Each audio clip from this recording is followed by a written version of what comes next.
I'm going to interview John Moon. We're at the Wesley Retirement Home in Macomb, and I'm going to ask you some questions on the form, and then I want you to tell some stories, if you can, about your World War II experiences, okay? All right.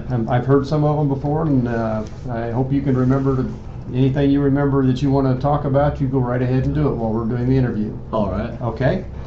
Okay, John. You've answered some of these, but I'll ask you again. Where and when were you born? I was born in Macomb at the old Holmes Hospital. Okay, when? April 3rd, 1916. How old does that make you? 98. Okay. Who were your parents, and what were their occupations back when you went into the service? My father was a contractor and builder, and he was a very good carpenter. And my mother was a housewoman. Okay. And you were from Macomb? Macomb, yeah. Okay. Did you live here your whole life then? Well, most of my life. Okay. That's one of the questions I need to know. How long have you lived in Illinois? Off and on, 98 years. Okay, that's good enough. All right. How many brothers and sisters did you have? I had, excuse me, I had 4 brothers and 5 sisters. Okay. They're all gone, Okay. deceased. Did any of them serve in the military? None. None but you. Okay. What were you doing before you went into the service? I was working at Caterpillar Tractor Company in East Peoria, Illinois, as a physical test operator. I took samples that they bought from other steel companies. I'd take a sample around to the tool room and have them make high tensile bars that I'd pull apart. Okay. And record how strong it was, and I'd make Sharpie impact bars. Had a big hammer that'd swing and break a little square piece of metal in 2. I'd put a notch in it so it'd break at a certain place. Okay. And record the impact strength of that steel that they were going to buy from another steel company. Okay. How long did you do that before you went into the service then? Approximately 3 years. Okay. And which branch of the military were you in? I was in the United States Marine Corps Infantry. And why were you drafted or did you get enlisted? Did you enlist? I enlisted. You enlisted. For the following reason. I was working at Caterpillar when I heard them announce that Pearl Harbor had taken place. And I told my wife when I went home, this is going to be quite a serious war. They say it's going to be a war to end all wars, which of course it wasn't. But that was what the newspapers were touting. This will be the war to end all wars. And I said, my son Paul is only 18 months old, and I need to help the United States make the world safe for that little fellow to grow up and be Sure. some good. That's a pretty darn good reason, isn't it? So I enlisted I went to Chicago to the recruiting office and enlisted that same week, and they wouldn't have put me in the Navy, and I said I'd rather be in the Marine Corps for the following reason. When I went to University at Macomb College, my coach was an ex-Marine lieutenant, and I wanted to be in the Marines for that reason, because he was a Marine. You looked up to him then? Yes. Okay. And what was that coach's name? Coach Ray Hansen. Oh, okay, that's who they named the football field after, Yes, sir. isn't it? Okay. So where did you go after you signed up for the Marines? Where's the first place you went?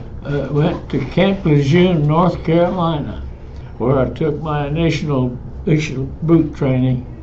But from there, they sent me to California, a camp called Camp Tarawa, which was on the coast at Oceanside, California. There's a Marine camp there. That was after boot camp. After and including, it was part of it. boot camp. Okay. Did you, one thing I forgot to ask you, I don't think I asked, was your father a veteran? No, he was not. Okay. So how old were you when you went in to the service? 29 years old. Okay. Did you develop any real strong friendships during boot camp with any of your fellow Marines? No, I did not. You didn't. Okay. Did your same unit stay together? Or did they split you up different places? There was one person that I should mention. When I was recruited at Chicago, they said, "You've passed your physical. They stripped you down naked and give you a complete physical. And if you were still able to walk, they said, okay, you're in the Navy." And I said, "I don't want to be in the Navy. I'd rather be in the Marine Corps if I could."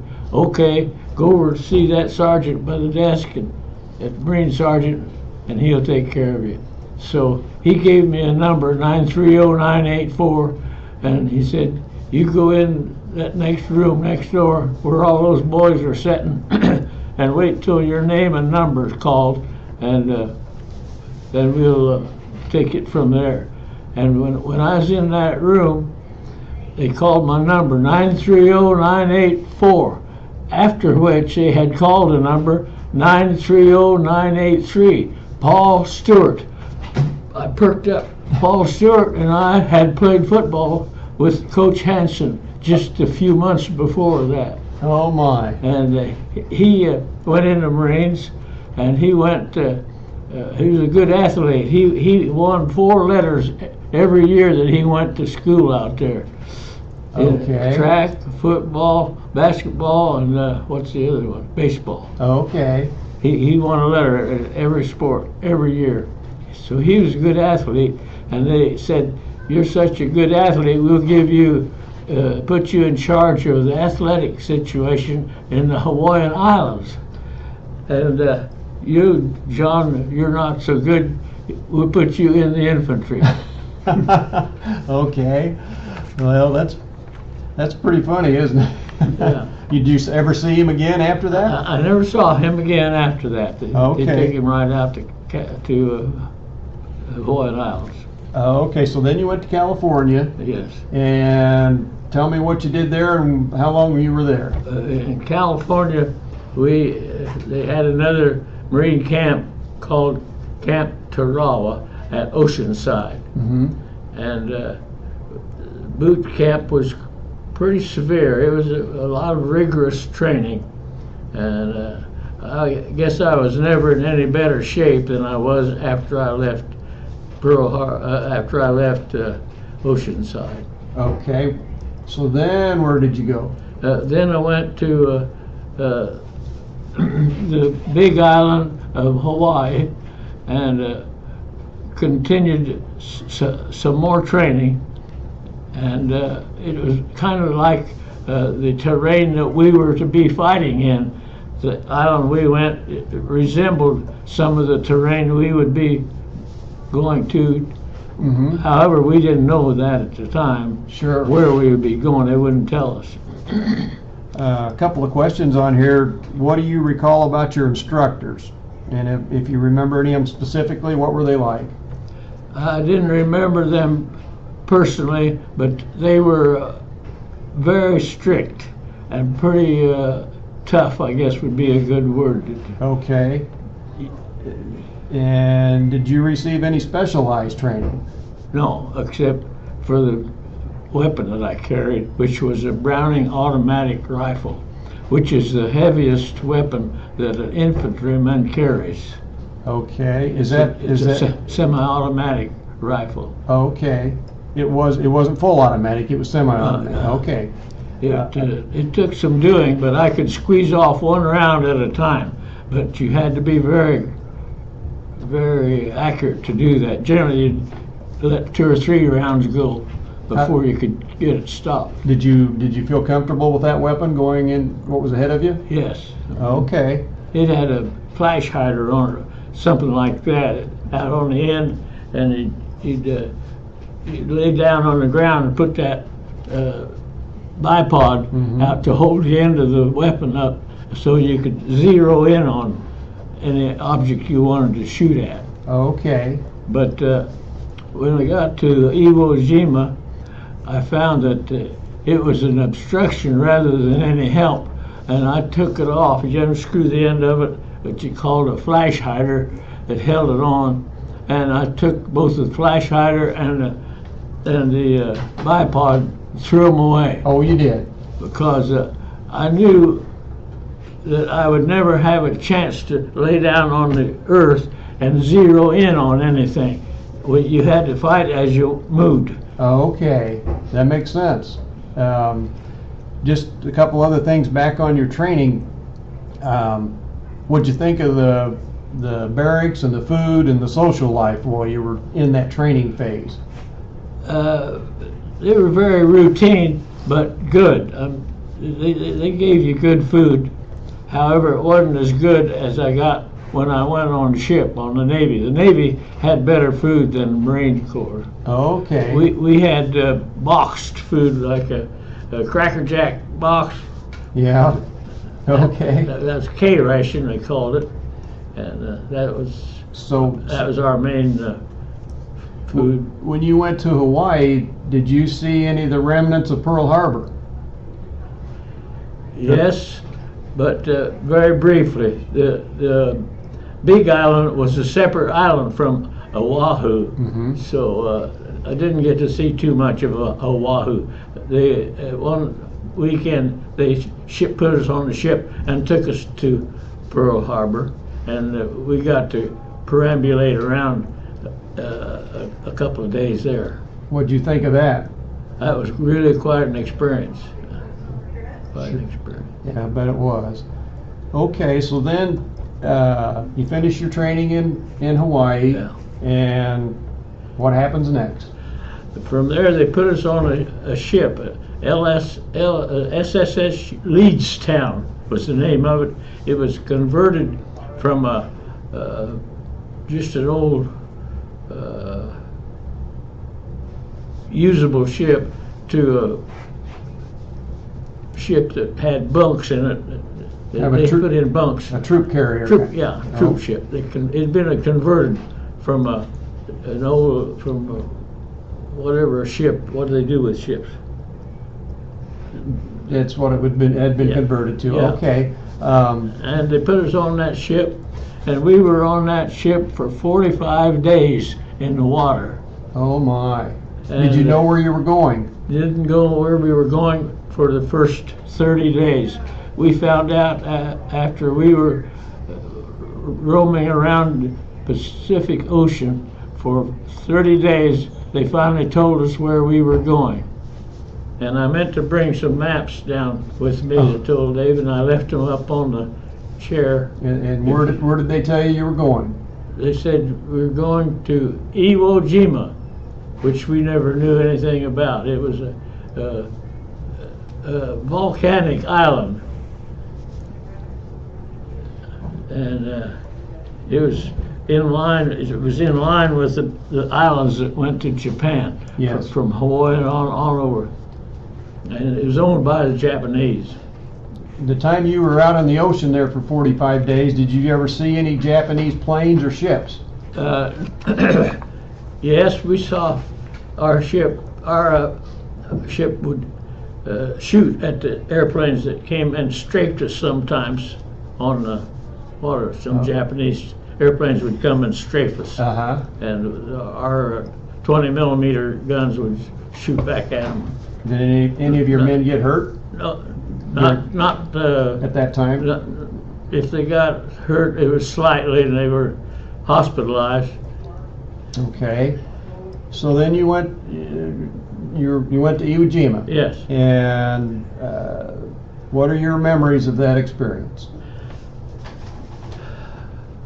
Having been on a ship for 40 days, we were not too unhappy to get off, even if we were going into combat. It was quite a relief to get off the ship and get on the island. But the Higgins boat that hauled the men into the island, they had lots of Higgins boats to get us all in there.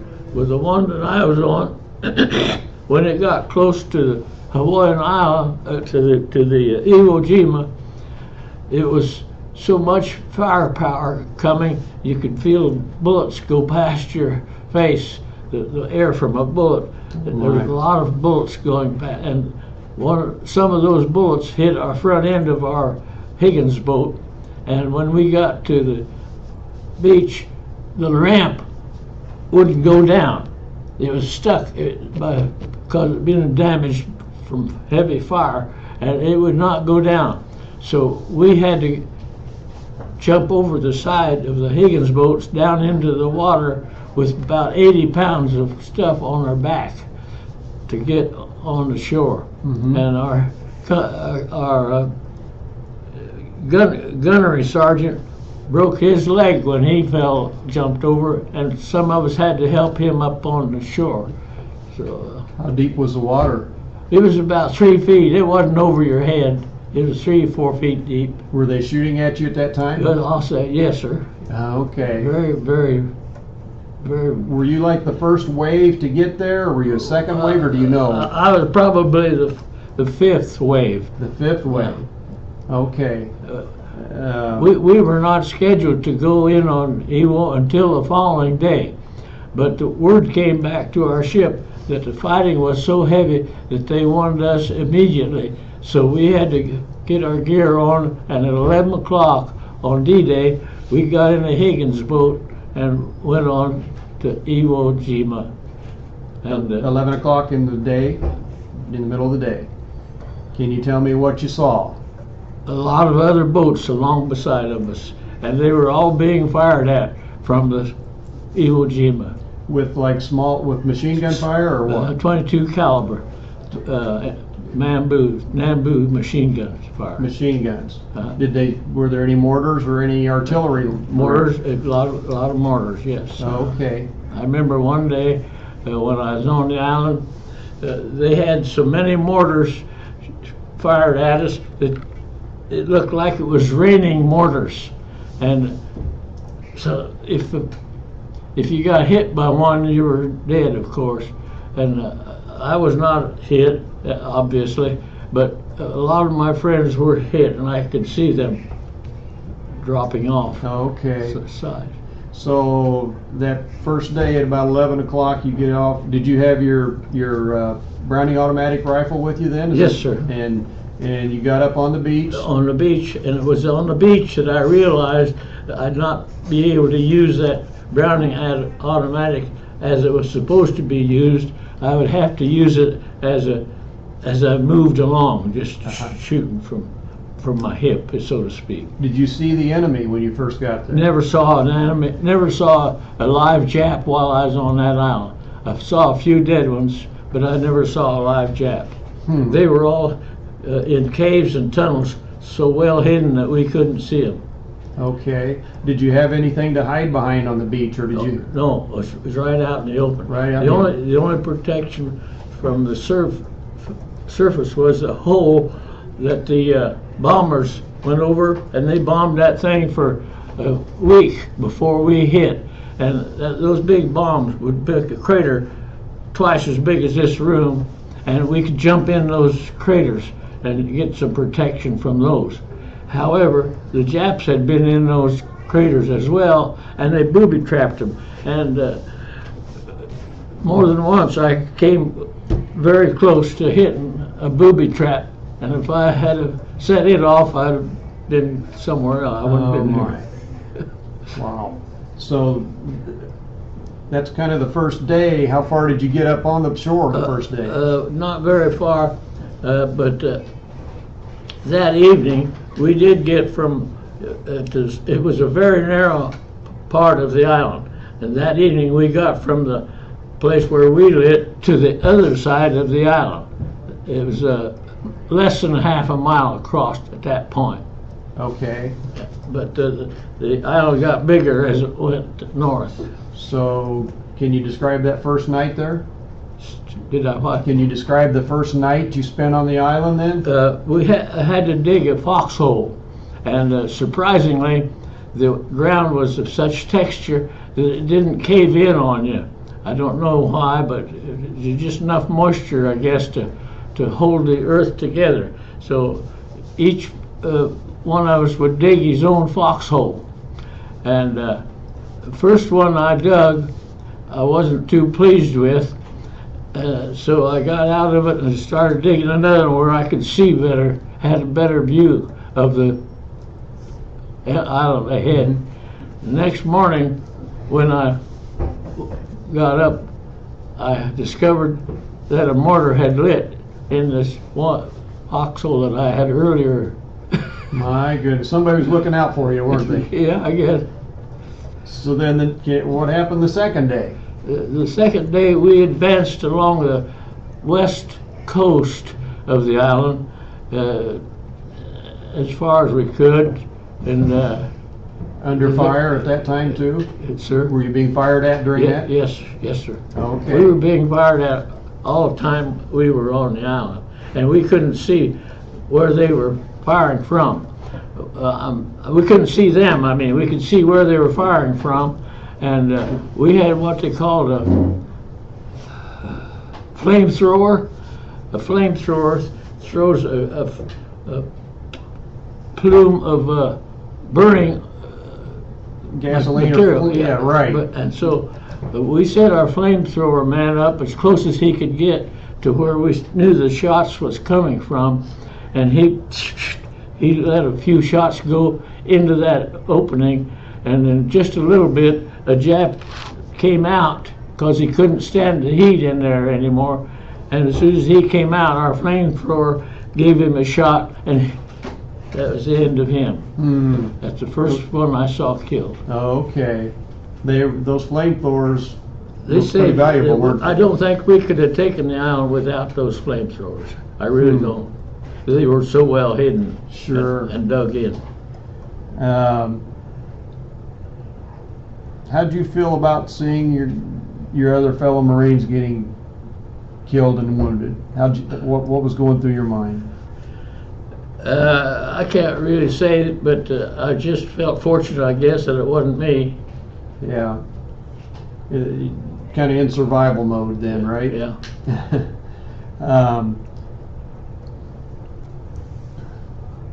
So, how many days were you in battle? 13 days, and I got hit on the 13th day in a very it wasn't a very vulnerable place. It just left. Was it a mortar? Was it a mortar or a bullet? A 22 caliber machine gun. Oh, okay. They were firing up through like here's a hill, a little raise in the ground, and here's another one, and they were fighting. They were firing right down through that ridge, and I got in there and got hit. And when I got through, I told my friends that were coming through, I said, hurry through there, there's a machine gun that's lined up. And one of my friends didn't hear me or didn't understand, and they hit him, excuse me ladies, in the groin, and he couldn't walk. It was so painful. So I helped him, and I put his arm around my neck, and we headed for the company aid station.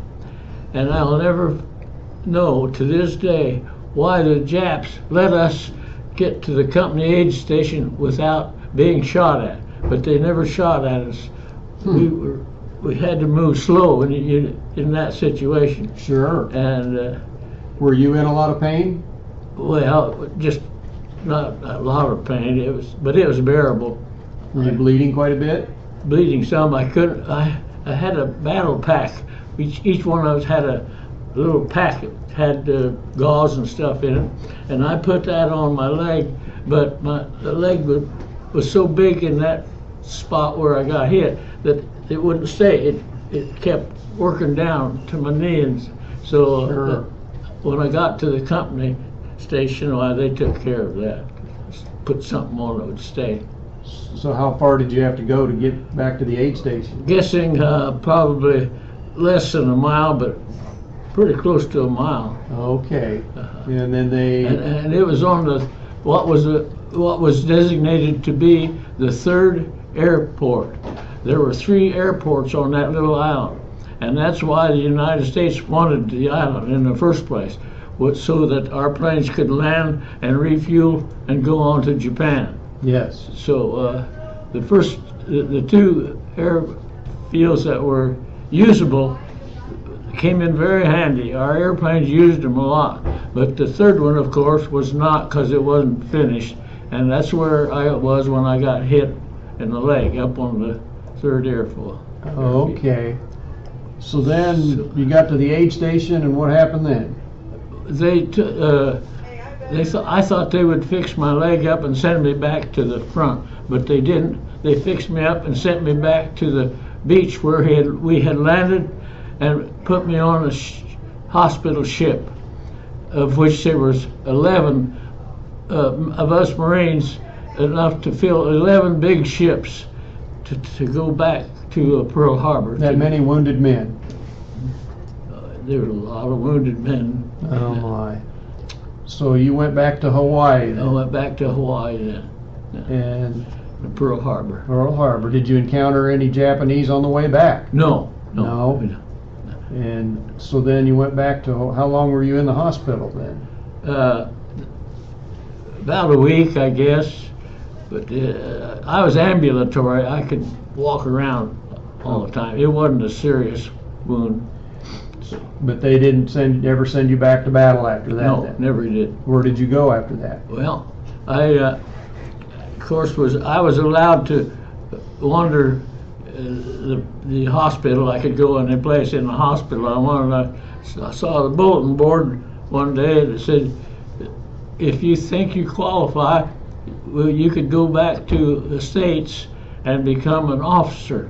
And I thought I might qualify because I had already had my 4 years of college, and so I applied, and they sent me back to the United States, down to East Coast. What's the name of it? Were you in Virginia? Yeah. Quantico, Virginia? Quantico, Virginia. Okay. In that area, yeah. Okay. And what'd you do there? I got more training and more conditioning. Okay. You weren't an instructor or anything? I did not become an instructor, but was in the process of becoming an instructor. But I did not become an instructor because let's see, how about, my wife came out in the car, and they said if you want to, you can go back to your home state. And of course everybody wanted to do that, so Sure. my wife and I drove back to Illinois from there. Okay. And that's where you were discharged then? Well, I was discharged out there. Out there. I was a civilian on the way back home. So how long were you in the service then? About 3 years. About 3 years. Okay. Or less. Couple questions I overlooked here while you were over there. Did you, of course you weren't there that many days, but did you get any correspondence from home while you were? Oh yes, but it's all piled up. You didn't get them every day. You got them every week, because they'd pile them up and give you mail call every week. Sure. I got about 67 letters one day. Oh my. Because they had all been piled up. And you probably appreciated those. Did very much, yeah. Did you have time to write back at all? Yeah, some, Some? yeah. Okay. Um, so after the war ended, you came home, and you got here. You came home by boat, and then train, and then car. Was a train from like California to Virginia? Is that how you got there, or Train. train? Oh, okay. And then you came on home in a car with your wife. Yeah. I never did get to fly. I was always either on a boat or a train. Okay. How were you received by your family and the community when you came back from the service? Very graciously. Really? Yeah, they That's were great. glad to see me as I was them.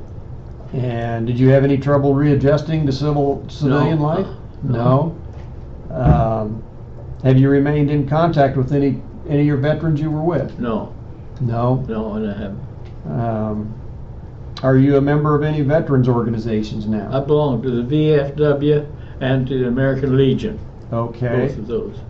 And when you came back, what'd you do then? What'd you do for a living after that? I became a carpenter, and let's see, I helped Dad quite a bit. He was a contractor and builder. And I had a brother who was also a carpenter, Norse. So I worked with them as a carpenter, different places, Sure. homes, Yeah. farms. Oh, okay. And how many children did you have? I had 3, of which one is sitting next to you. Mm-hmm. And the oldest one was a boy. He died from a heart attack when he was 60 years old in the state of Virginia. Okay. As a chief engineer for a manufacturing company, he did real well.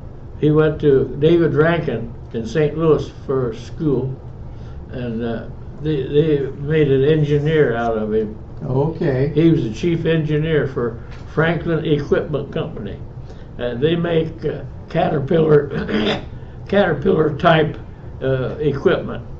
It wasn't called Caterpillars, but that's the kind of equipment they made that went into the forest lands on the coast to cut trees and so forth. Okay.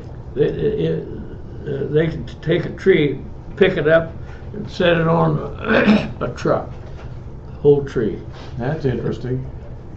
How did your wartime experiences affect your life, do you think? I can't really say. You wrote down here, learn discipline. Yeah, I learned discipline, that was for sure. Of course, my folks were pretty good at that, so it wasn't too hard to learn, Okay. to do what you're told. Has your military service impacted your feelings about war and the military in general? I think it's very necessary that we have a good Army or Navy or Marine Corps to keep us safe from predators. There's always somebody that wants to get rid of the United States somewhere. Yes. What message would you like to leave for future generations who hear this interview? You can tell them right now. What would you like to tell Do what you're told. them? Okay. Is there anything we haven't discussed that you feel you should add, that you feel like you want to say about any of your war experience? Let's see. Well, when I was on the Iwo Jima, I was a private first class and carried that Browning automatic, the heaviest weapon that an infantry carries. But when I got clear up on the 3rd Airfield, I was made a corporal. Up until then, I was just a private first class. I was not officially made a corporal, but necessarily I had to become a corporal because my boss of 4, he had 1 corporal ahead of 4 people, and my corporal got killed. And what happened was, as you advanced on Iwo Jima, there was a man assigned to marker bearer. He would take a marker out in front and lay it down so the our airplanes could see that marker, and they wouldn't shoot south of that marker, they would shoot north of it and strafe the land ahead of us. So they wouldn't be shooting you. Well, yeah. So when the marker bearer got killed, that made it pretty dangerous for us because nobody picked up the marker, and we went past the marker, and our own planes were strafing us. Oh. And that was a very uncomfortable feeling. They were strafing us with 50 caliber bullets, and we had to quickly get word to the company station and tell them to quit because the marker bearer must have got killed and couldn't pick up that marker, but we went on beyond it. So we were being strafed by our own airplanes for a while. Is that how your corporal died? How did your corporal die? Yes, that was the way he died. He was killed by our own fire. Friendly fire. That's pretty sad, isn't Yeah, it? it's really sad. But funny things and serious things happen in war that you can't count on. That's for sure. Do you have anything else you want to add? You've told a very interesting story. Well, I guess not too much, except when I became a corporal, they gave me 3 other men to take. I was in charge of myself and 3 other men. And we were advancing, and I looked back to see where my boys were, and one of them was kneeling down with his head in his hands. Oh, I said, by gosh, he's been hit. So I went back to him and shook him on the shoulder, and he looked up. He hadn't been hit. I said, have you been hit? He said, he looked up and was crying, had tears coming down his cheeks. He said, I don't want to kill anybody. He was just fresh out of boot camp. Okay. About 18 years or older. So what'd you do? I shook him good and I said, you get yourself together. You're going to get us killed and yourself too if you don't get to moving here. And after that, I never saw him again because that's just shortly after that's when I got hit and was taken off the island. Okay. I expect he got killed. Now, that's pretty sad. Well, I don't have any more questions, John. I do want to take time and thank you for what you did for our country and your service, and it's really nice to hear a fresh story like that from you. I mean, your mind is really sharp for 98 years old. Well, and we're losing a lot of our World War II veterans, and it's sure nice to have you here to tell these stories. Well, some of that made quite an impression on you. Yes, I'll bet it did. I'll bet it did. Don't forget very soon. No, and we're all proud of you and thank you for what you've done for us. So, Okay. thank you very much. Well, thank you for having me. Okay.